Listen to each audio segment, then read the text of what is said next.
புதுக்கோட்டையில் இருக்கிற பொண்ணு பள்ளிக்கூடத்துக்கு கூட போயிருக்க மாட்டா. அவ விடுகதை போட்டா ஒரு நாள்.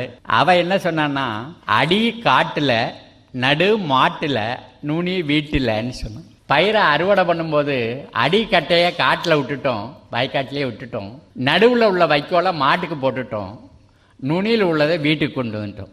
நான் நினச்சேன், ஏன் அடிக்கட்டையை காட்டில் விட்டோம்? சாப்பிட முடியாத அதனால் விட்டுருக்கோம். வைக்கோலை ஏன் மாட்டுக்கு போட்டோம்? அது நம்ம சாப்பிட முடியாது, அதனால் மாட்டுக்கு போட்டோம்.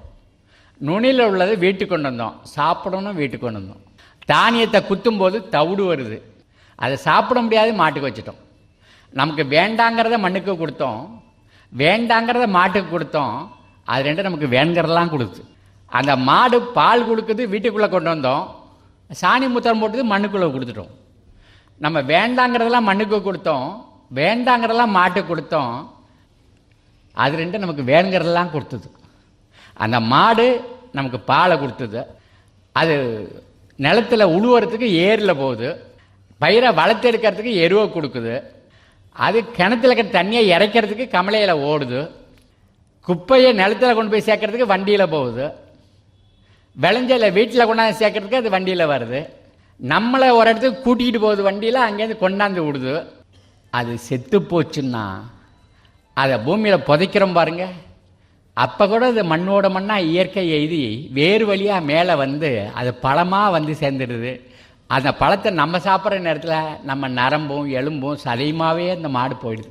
அந்த ஔவையார் பாடும்போது பாட்டில் என்ன சொன்னால், நெல்லுக்கு இறைத்த நீர் வாய்க்கால் வழி ஓடி புல்லுக்கும் வாங்கே பொசியுமாம்னு சொன்னான். தண்ணீரை நெல்லுக்கு தான் இறைச்சோம், ஆனால் போகிற வழியில் ரெண்டு பக்கமும் புல் வளர்ந்துது. இந்த புல்லைத்தான் அந்த மாடு மேயுது, அது பாலை கொடுக்குது, அந்த பாலை தான் குழந்தை குடிக்குது.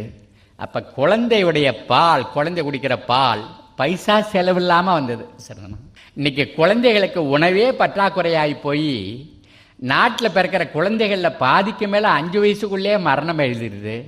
மிச்சம் இருக்கிற குழந்தைகள் வந்து நோய் நொடியிலேயே தவிக்குது. டாக்டர்கள் சொல்கிறாங்க, அடிக்கடி எங்கள்கிட்ட வந்து சோதிச்சுக்கங்கன்னு சொல்லிக்கிட்டு இருக்கிறாங்க.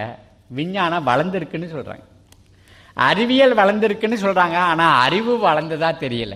அறிவு வளரலாம் வேண்டியதில்லை, அறிவு முன்னாடியே இருக்குது. இந்த அறிவை நம்ம பயன்படுத்தி கொள்ளாமல் போயிட்டோம்.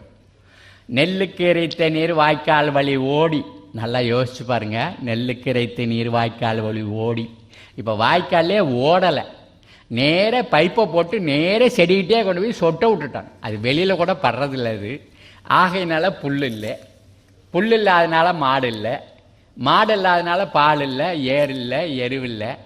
ஒரு பெரிய சங்கிலி தொடர் மாதிரி துன்பங்கள் நம்மளை அப்படியே தழுவி நிற்குது.